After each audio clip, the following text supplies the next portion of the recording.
शासकीय कर्मचाऱ्यांच्या ऑक्टोबरच्या वेतनातून 1 दिवसांचं वेतन मुख्यमंत्री सहाय्यता निधीत जमा होणार। राज्यातील अतिवृष्टीग्रस्तांना दिलासा देण्यासाठी मोठा निर्णय।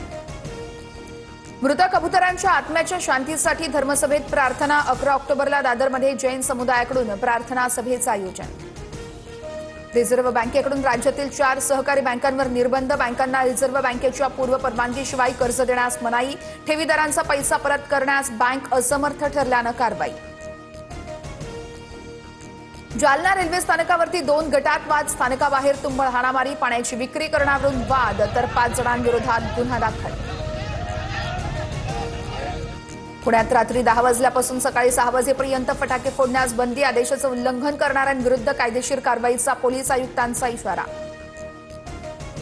अमेरिकेत शटडाऊन सुरूच, समस्येवर तोडगा दूरच। अमेरिकेमध्ये सध्या सरकारी कामकाज बंद। अध्यक्ष डोनाल्ड ट्रम्प यांचा सामूहिक स्तरावर सरकारी कर्मचाऱ्यांना काढण्याचा इशारा।